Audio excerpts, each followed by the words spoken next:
종말과 영생에 대하여.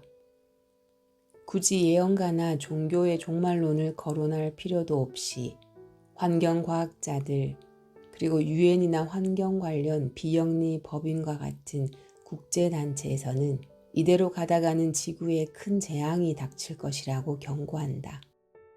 사람도 힘들고 지치면 병이 들기 마련이듯 지구 환경이 악화되다 보면 그 결과가 어떠한 형태로든 표출될 수밖에 없다.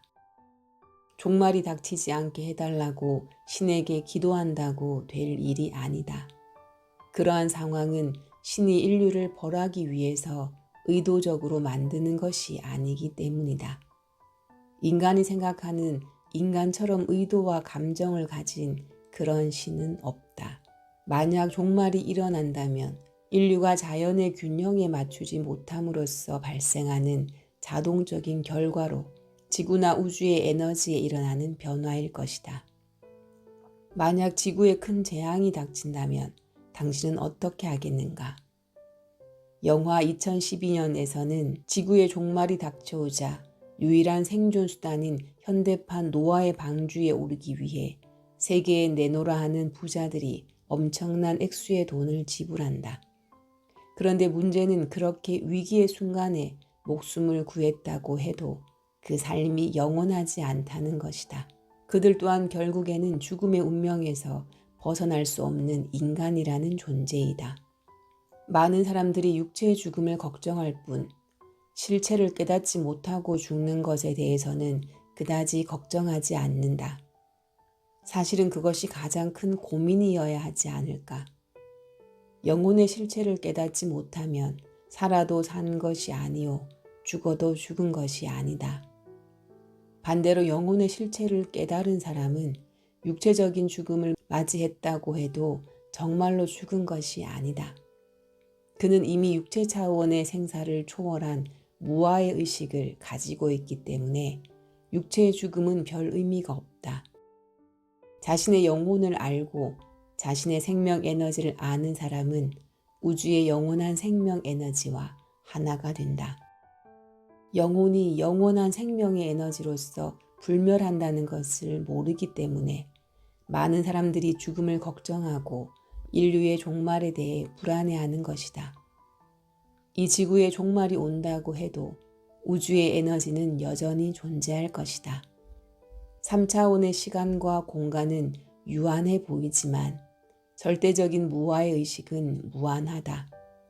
영혼의 실체는 시작도 없고 끝도 없는 무아이다. 그 무아의 세계를 안다면 죽음에 대해서 걱정하지 않을 것이다. 영생이 어떤 특정한 신앙을 믿는가에 달려있다고 생각하는 사람들이 있다. 그래서 그런 신앙을 받아들이지 못하는 사람은 모두 죽을 수밖에 없다고 말한다. 그것은 자연의 이치를 모르고 하는 말이다.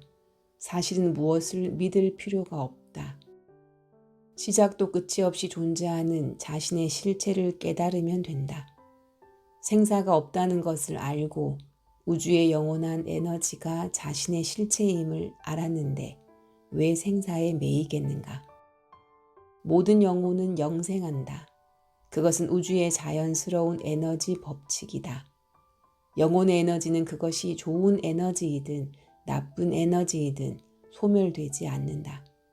그러나 변화는 한다. 어떤 형태를 취할 것인가는 자신의 선택에 달려있다. 밝고 맑은 차원에서 영생할 것인가? 어둡고 탁한 차원에서 영생할 것인가? 살아있을 때 의식의 밝기와 에너지의 성질이 사후의 차원을 결정한다. 에너지의 법칙에 따라 밝고 가벼운 영혼은 사후의 그런 성질의 에너지 영역으로 가고 어둡고 무거운 영혼은 그에 맞는 성질의 에너지 영역으로 가는 것이다. 그것은 맑은 물은 위로 뜨고 탁한 흙탕물은 아래로 가라앉는 이치, 가벼운 수증기는 위로 떠오르고 무거운 빗물은 아래로 떨어지는 이치와 같다. 에너지의 법칙은 정확한 거래라서 애누리가 없다. 살아있을 때 의식의 밝기가 사후의 차원을 결정한다. 이것이 연민과 선을 추구하는 삶을 사는 것, 영혼의 성장과 완성을 위해 사는 것이 중요한 이유이다. 이를 위해서 우리가 원리 공부, 수행 공부, 생활 공부를 하는 것이다. 사람은 자기 가슴의 느낌에 따라 살아갈 때, 자기 영혼의 안내를 따르고 사회에 의미 있는 기여를 할 때 가장 큰 기쁨을 느낀다. 그래서 자신의 삶을 위한 꿈이나 비전을 갖는 것이 영혼의 성장을 위해서는 필수적이다. 꿈과 희망이 없는 사람에게는 똑같은 삶을 계속 반복하는 것이 보통 고역이 아닐 것이다. 우리가 언제 죽을지는 아무도 모른다. 그렇기 때문에 매 순간을 진실되게 살아가고 매일매일을 충실하게 사는 것이 중요하다. 부모는 자녀들에게 죽음에 대한 지혜를 가르쳐 주어야 한다. 만약 부모가 죽음 앞에서 두려워하는 모습을 보인다면 자녀들에게도 죽음은 괴로움으로 느껴질 것이다. 죽음을 맞이하는 순간에 자녀들에게 이렇게 얘기할 수 있어야 한다. 나는 보람 있는 삶을 살았기 때문에 죽음은 두렵지 않다. 내가 죽으면 절대 울지 말아라. 나는 기쁘게 몸을 벗는데 왜 우느냐? 슬퍼하지 말고 아름다운 음악을 틀어라. 이렇게 말하면서 조용히 숨을 고르고 몸을 떠날 수 있다면 그것도 멋지고 평화로운 죽음이 아니겠는가?